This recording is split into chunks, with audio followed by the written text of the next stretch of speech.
So I would take simple text, and as I would study, I would create my own stories and ask my teacher to check them.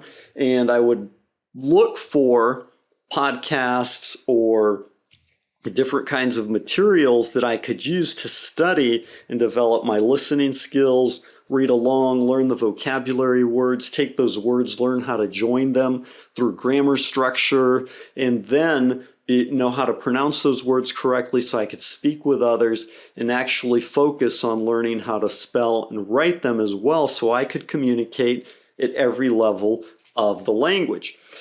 And so it was interesting because as I did that, I found that I could develop all 8 of those skills in a very simple fashion using a few simple tools. And I would do this every morning for about an hour.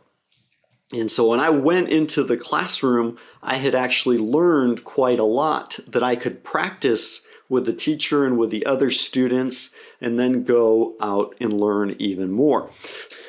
And of course, as well, I would work on developing my network, my French network. I would find people who were learning French through Google communities and Facebook groups, and then try to talk with them in French and use the words that I was learning. So I remember finding a girl from the US who was learning French, talked with her. There was another guy from Russia who was learning French, and I would talk to him.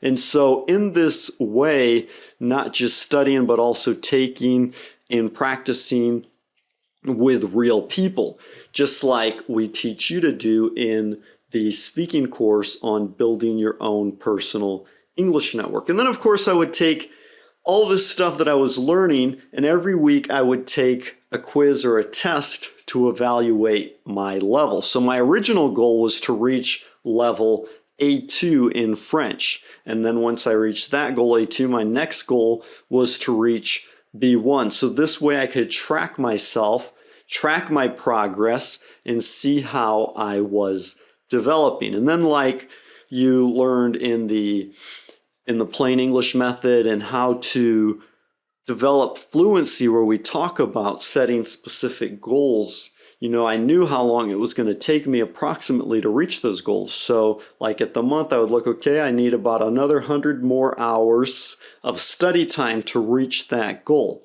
And so then I would study each day, track how much time I had studied, and then at the end of the week or month, see how much was left. So it's pretty cool when you study this way.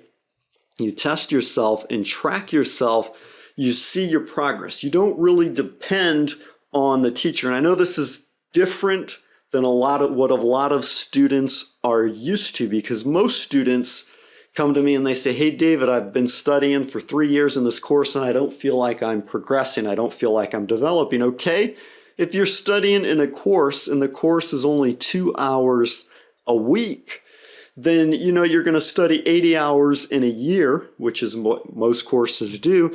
Then if you really want to intensify your learning and learn in a shorter amount of time, or you want to learn faster, then you have to study on your own.